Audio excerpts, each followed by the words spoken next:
സമയം രാവിലെ 6:15 കഴിഞ്ഞ് 6:30 ആയിട്ടുണ്ടാവും കേട്ടോ.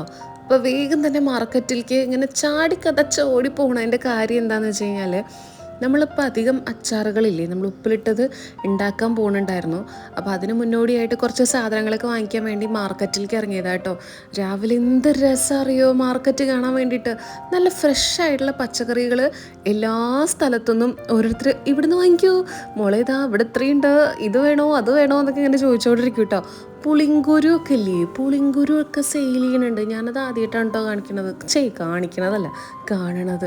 പുളിങ്കുരു ഒക്കെ വിൽക്കുമോ, അതിപ്പോൾ എന്താ ആവശ്യത്തിനാന്നൊക്കെ എനിക്ക് തോന്നിപ്പോയി. പച്ചക്കറികളൊക്കെ അമ്മ എപ്പോഴും പറയും, അമ്മയ്ക്ക് പച്ചക്കറികൾ ഇങ്ങനെ നിരത്തി വെച്ച് കാണുമ്പോഴേ അമ്മ എപ്പോഴും പറയും ഓക്കെ കൊതിയാവണം അമ്മ കാണുമ്പോന്ന്. അപ്പോൾ നമ്മളെന്തെങ്കിലും കാര്യം നമ്മൾ ചെയ്യണമെന്നുണ്ടെങ്കിൽ അതൊരു നമുക്ക് വയ്ക്കൂല്ലേന്ന് നോക്കാതെ നമുക്ക് ഇൻട്രസ്റ്റ് ഉണ്ടെന്നുണ്ടെങ്കിൽ അങ്ങോട്ട് ചെയ്യുക, അതിലേക്ക് അങ്ങോട്ട് ഇറങ്ങുക. ചിലപ്പോൾ നമ്മൾ ഒറ്റയ്ക്കേ ഉണ്ടാവുള്ളൂ, പക്ഷെ എന്നാലും നമ്മൾക്ക് ആ ഒരു കിട്ടുന്നൊരു സന്തോഷം ഉണ്ടല്ലോ, നമ്മൾ ഇന്നതൊക്കെ ചെയ്തു, നമുക്ക് ഒറ്റയ്ക്ക് ഇന്നതൊക്കെ ചെയ്യാൻ കഴിയും. ഈ വീട്ടിൻ്റെ ഉള്ളിൽ തന്നെ നമ്മളിങ്ങനെ ഇരിക്കുക, ആ ഒരു സംഭവമൊക്കെ മാറ്റി നിർത്തിയിട്ട് നമ്മൾ ഒറ്റയ്ക്കായിട്ട് എല്ലാത്തിലും ഇറങ്ങി അങ്ങോട്ട് തിരിക്കുമ്പോൾ നമുക്ക് തന്നെ നമ്മൾ കൂടുതൽ എൻഗേജ്ഡ് ആയിട്ടിരിക്കും. നമുക്ക് തന്നെ നമ്മളുടെ ഒരു ഹാപ്പി പ്ലേസ് കണ്ടെത്താൻ വേണ്ടി പറ്റും.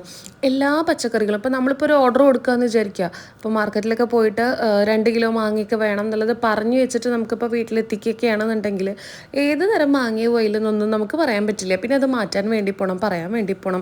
അതിലും ഏറ്റവും നല്ലത് പാവയ്ക്ക അച്ചാർ ഉണ്ടാക്കാൻ വേണ്ടിയിട്ടാണ് കേട്ടോ.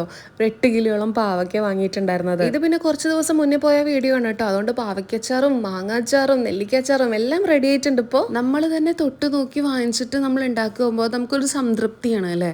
അപ്പോൾ അങ്ങനെയായിട്ട് ഞാനിവിടെ ഇറങ്ങി തിരിച്ചതാണ് കേട്ടോ. നെല്ലിക്ക അധികം വലുപ്പമില്ലാതെ കുറച്ച് ചെറിയൊരു തരം ഇടത്തരം നെല്ലിക്ക കണ്ടതുകൊണ്ടാണ് വാങ്ങിയിട്ടുണ്ടായിരുന്നത്.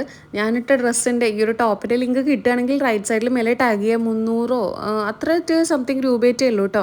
അപ്പോൾ അച്ചാറെല്ലാം റെഡി ആയിട്ടുണ്ട്. താഴെ കാണുന്ന വാട്സപ്പ് നമ്പറിൽ വേഗം തന്നെ ബുക്ക് ചെയ്തോളൂ കേട്ടോ.